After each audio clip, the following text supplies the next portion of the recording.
Aujourd'hui, on revient en détail sur la qualification du Real Madrid face à Benfica. Un match sous tension, un match avec des absents majeurs, un match avec des polémiques, un match où le Real a encore rappelé à l'Europe une chose simple, en Ligue des Champions, Madrid ne meurt jamais.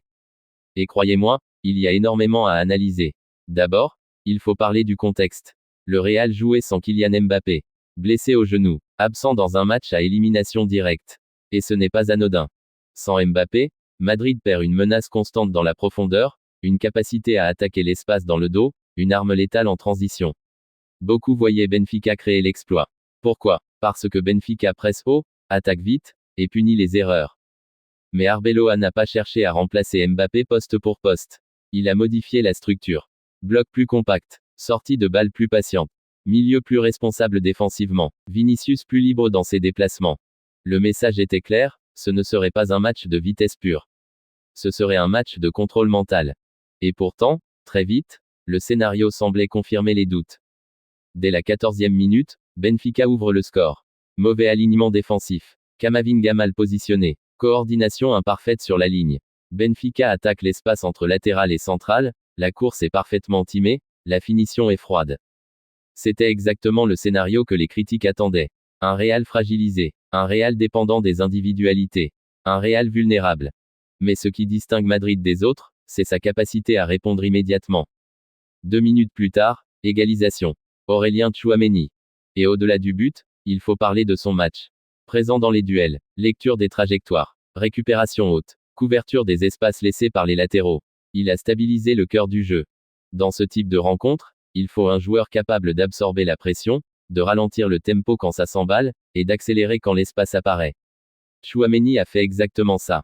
C'est le genre de performance qui ne fait pas toujours la une, mais qui gagne des qualifications.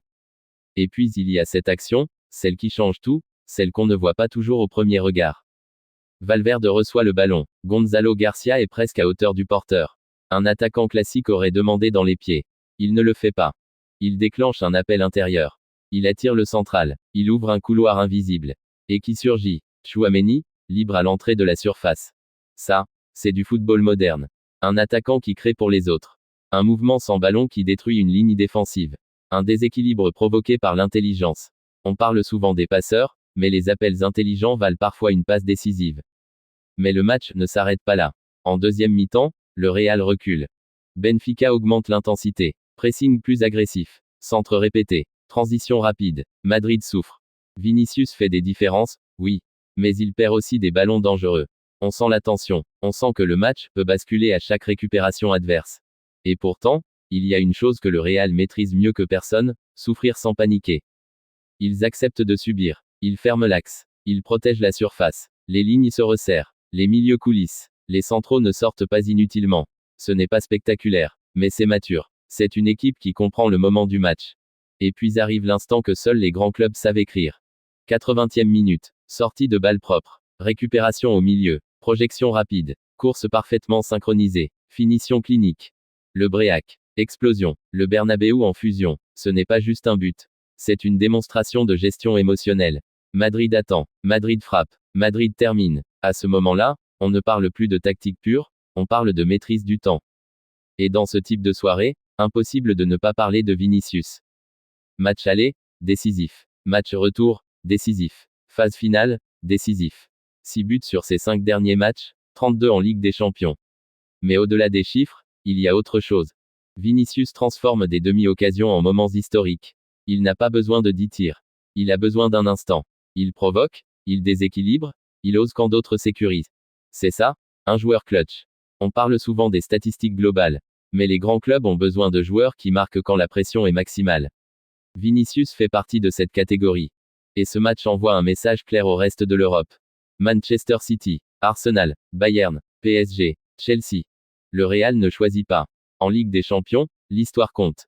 L'expérience compte. Le mental compte. Ce n'est pas toujours parfait. Ce n'est pas toujours dominant. Mais c'est toujours dangereux. Ce que Madrid a montré, ce n'est pas seulement du talent. C'est une capacité à lire les moments, à accepter la souffrance, à frapper au moment exact où l'adversaire doute.